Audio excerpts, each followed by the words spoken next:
Ushbu videoda ko'rayotgan jamiki insonlarga Rasululloh sallallohu alayhi vasallamning shafaatlari bo'lsin. Bismillahirrohmanirrohim. Alhamdulillahi robbil alamin.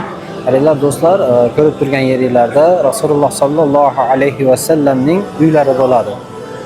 Ana bu ko'rib turgan joylar Rasululloh sallallohu alayhi vasallamning minbari bo'ladi. Rasululloh sallallohu alayhi vasallamning minbarlari hamda uylarining o'rtasidagi joy Ravda deyiladi. Ya'ni kim?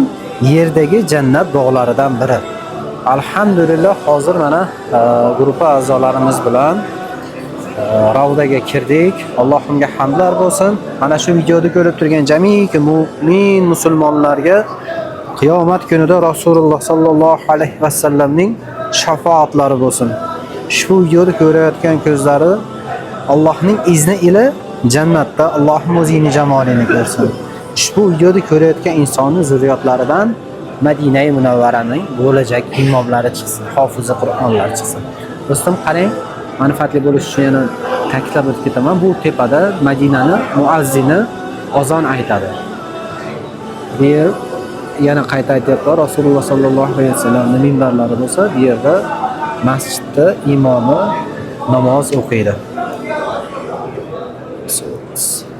Va bu uylari